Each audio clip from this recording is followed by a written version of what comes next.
All right, so this is episode 6 of Wrestling Fanatics podcast. My name is Warren Freeman, and this is SummerSlam Night 2 review. You know what? SummerSlam Night 1 was good yesterday, but I felt like SummerSlam Night 2 was like, hold my beer. Because, this show might be the best PLE of the year so far. And I'm just saying SummerSlam Night 2 specifically might be the best PLE. This show just hit. We just gonna jump right into it. First match. It was supposed to be Finn Balor versus Sami Zayn. 1-on-1. And this is a match that I was looking forward to. I felt like this would be a good technical match between two technical athletes. But then Nick Aldis comes out right before the match starts. Now, on the pre-show, or not the pre-show, on the post-show last night, Triple H reinstated Nick Aldis as the SmackDown General Manager.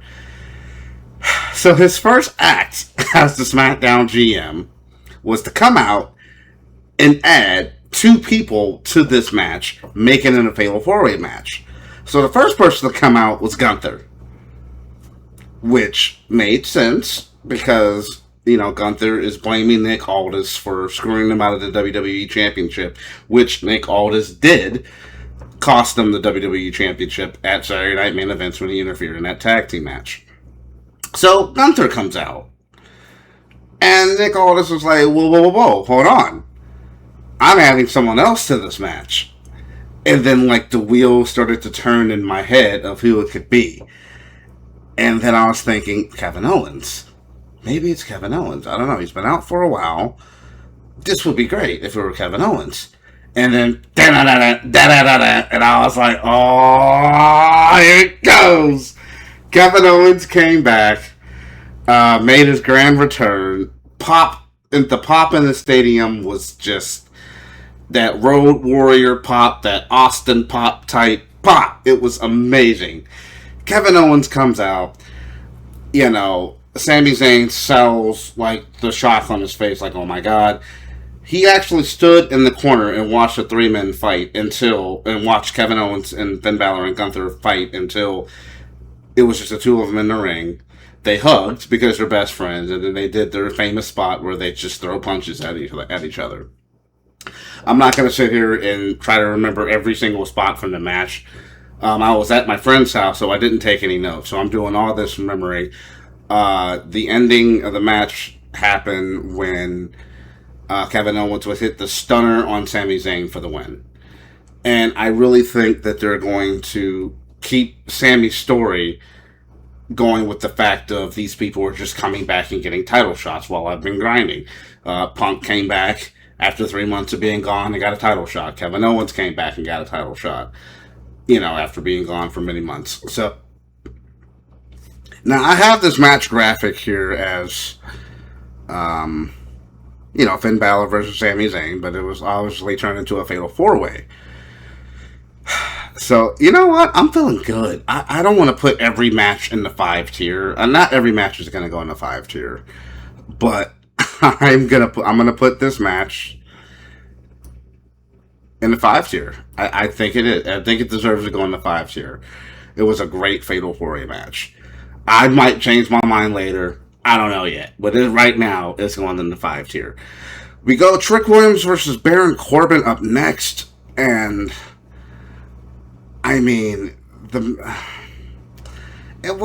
objectively, it wasn't a bad match. I'm just not the hugest Baron Corbin fan. I still have nightmares of Constable Corbin in my head from 2018, 2019. I still have, I guess the Happy Corbin stuff was okay. And then he was poor Corbin when he was broke. And then he was Happy Corbin. That was okay, but it just, I don't know. I've just never been a fan of Baron Corbin. I don't know what it is. So him winning kind of was like, the dude just came back and he just won the title. So, but the match itself was okay. The match was good. Much respect to Little Yachty for taking a table bump because he absolutely did not have to do that. And as far as celebrities in wrestling go, I think Little Yachty is not as annoying as other celebrities that come into wrestling. And he did take a pretty cool table bump. So this match, I'm gonna put this at a 3, and hopefully they do something with Corbin that's interesting. Also, the image of Corbin holding up that furry belt that just doesn't look right with him was just odd. But the match was alright, wasn't horrible. I gotta give it a 3. Then we go into the ladder match. Now, one thing I did mention when I did my prediction video, and I shot that on Wednesday, I hadn't watched SmackDown yet, and I didn't know that Lash Legend would eventually take that vacant spot. And even when I did my video yesterday, reviewing Night 1, I also mentioned that I thought that it would be AJ Lee. And at that point, I also hadn't known that Lash Legend had won the spot. So with that being said, Lash Legend definitely held her own, and it was a very good showing. There were some clunky spots in this match, but that's to be expected when you have a ladder match. The baddies came out and interfered on Jade Cargill's behalf. I was convinced. I was prepared to be disappointed that Charlotte was going to win. I was. I did not think that they were going to pull the trigger on Chelsea Green, and then they did. Like, Chelsea won. And I'm like, yes! But then I realized she's the interim champion and not the champion. So, and this whole thing is just the match. Let me place the match. I'm gonna put it at a 4. It was a good ladder match. But damn, I'm happy that Chelsea won. You know what? I'll take it. Interim champion or not, I will take it. Fine.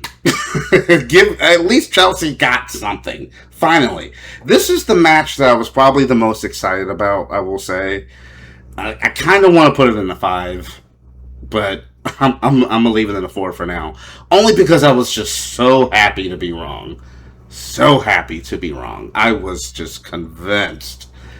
And I was prepared to be disappointed for yet another needless Charlotte title reign, but thank goodness Chelsea won. So I'm going to leave that in a 4 for now. Danhausen versus Dominic Mysterio. This goes in a 3. It was what I expected. It was a bunch of shenanigans. The Minniehausens got involved. I think the one little person is probably a legit wrestler. I could just tell by some of the moves. And shout out to JD McDonough and Dom Mysterio for selling for the little people. I thought that was cool. This was a money's on the pole match. Of course, Dom was going to grab the bag full of human monies. Danhausen did the curse thing, and Pyro shot off the turnbuckle, and Dominic fell. And then Danhausen grabbed the bag of human monies and won, and then pulled the Andre the Giant and just started throwing money into the crowd. Except it was fake money and not real money, but it was what it was. I didn't expect too much from this match. It was, but I will say I was sports entertained. So it's gonna go in a 3, but it's gonna go in front, and I'm gonna move Trick and Corbin there. Then we got Penta versus Penta versus Chad Gable for the Intercontinental Championship. This might be the best worked match from a technical standpoint of both nights. Honestly, it was a perfect mixture of technical wrestling and high flying. The Mexican Destroyer on the apron was, bro. You had to watch it to see it. That was perfect. I did notice that Penta also hit a German suplex on Chad Gable on the apron, which was a spot that they stole from Liv and Io. So it kind of loses points for that, just because we saw that spot in a different match yesterday. But yeah, where do I want to put this? Also, Chad won, which was the right choice, and I'm glad that they did that because they paid off a story that they've been telling for 2 years. So that was absolutely the right call. I am going to put this in 4, but I'm gonna put it. I'm gonna put the ladder match behind it, and then Roman Reigns versus Seth Rollins. I okay. This match was good, but there are some problems. Well, let me just talk about the bad first. So I used to referee on the Indies. I wrestled and I refereed. Uh, and I'm a huge believer in consistent rules, right? So Roman Reigns and Seth Rollins, they brawl to the outside of the ring, and there's no count out. Referee doesn't count. They brawl all over the arena, and the referee doesn't really seem to care. And both Wade Barrett and Michael Cole point out, oh, well, the referee is being lenient because of the high stakes of this match, being that the world title is on the line. All right, cool. Rollins even picks up one of the, I don't know what you call it, but it's like a guardrail thing where you have like the velvet rope. If there was a velvet rope, it's like a metal, whatever it is. Hits Roman in the stomach with it. So I'm like, we're using weapons. All right, cool. Roman suplexes Seth on the floor. This is at least 3 or 5 minutes that they're on the outside of the ring. They brawl back over the barricade. Roman power bombs Seth through the table, Shield style, and then through the Spanish table, and then Seth Rollins power bombs Roman Reigns through the American table, Michael Cole and Wade Barrett's table, Shield style, because the Shield, the fist, they did the power bomb in the Shield. It's a Shield bomb. So after Rollins power bombs Roman Reigns, now the referee starts counting. And I'm just like, well, alright, so now you're going to count? Why weren't you counting before? The point is, it was a fantastic match. But why couldn't it have just been a no holds barred match? It just should have been no holds barred. That doesn't mean it had to be like a hardcore extreme rules, chairs, tables, ladders, whatever, but just make it no holds barred. That way they can brawl on the outside of the ring. The referee doesn't have to worry about counting. But then if you're not going to count, you can't pick and choose when you're going to follow the rules of a standard wrestling match, is my point. And that's my one gripe with this match. That's it. Other than that, the match was fantastic. I mean, it was so many cool spots. I love the spear into the pedigree spot. Love that.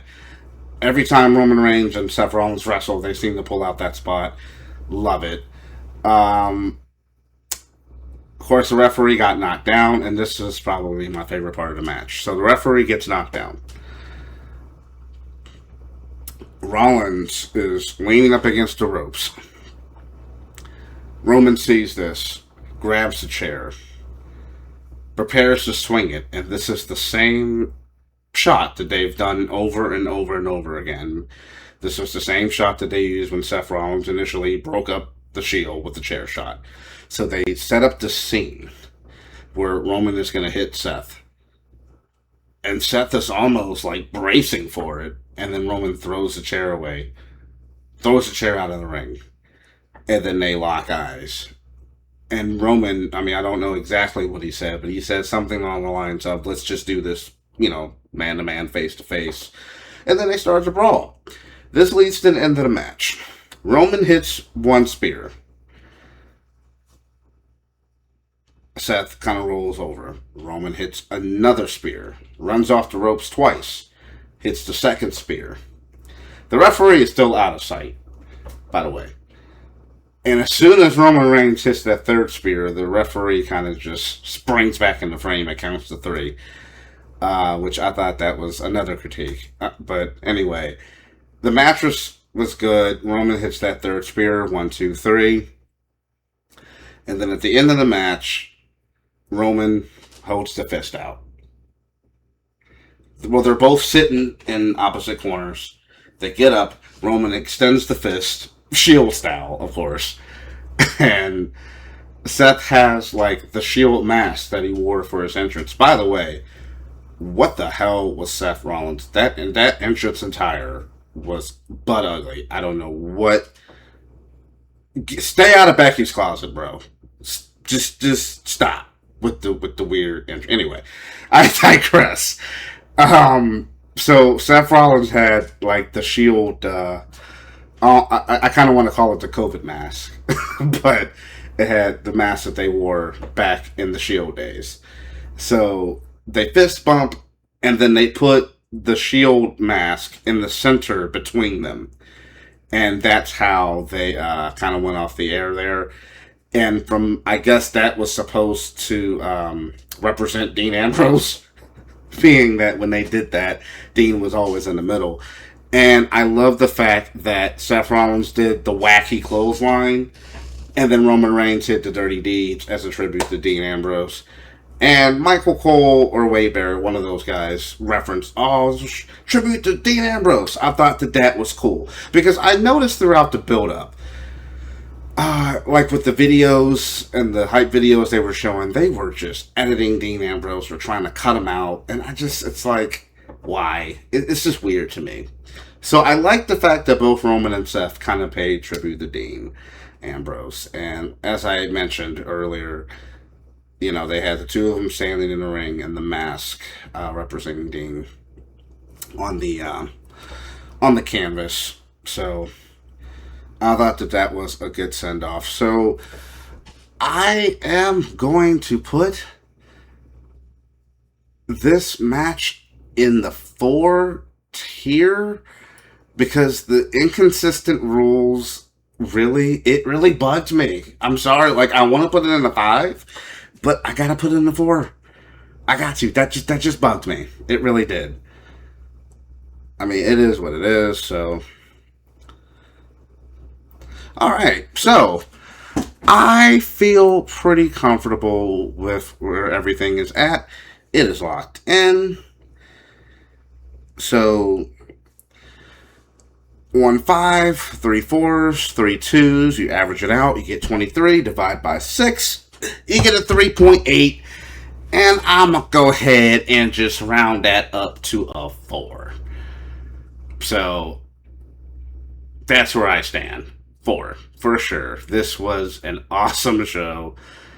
I dare say, the best PLE of 2026 as of right now. The next show I'll probably cover will be Money in the Bank, which is not till October. I'm really looking forward to that. I think Kevin Owens, now we know he's the number 1 contender for that match for the WWE Championship. I think Owens and Punk is going to be fire. Just the promos are going to be just... I think I'm looking forward more to the promos between Kevin Owens and Punk, because they're going to line each other up. I just know they are, and it's going to be great. And so, like I said, Money in the Bank is in October, so that will more than likely be the next set of videos I do, a prediction, and of course the review of the show. And I might do a Money in the Bank retrospective like I did for SummerSlam. I might. We'll see what happens with that. But so I'm sitting at a 4 out of 5 for SummerSlam Night 2. And this is pretty much it. This is my review. I'm going to sign off now. It's been Warren Freeman. You guys have a blessed night.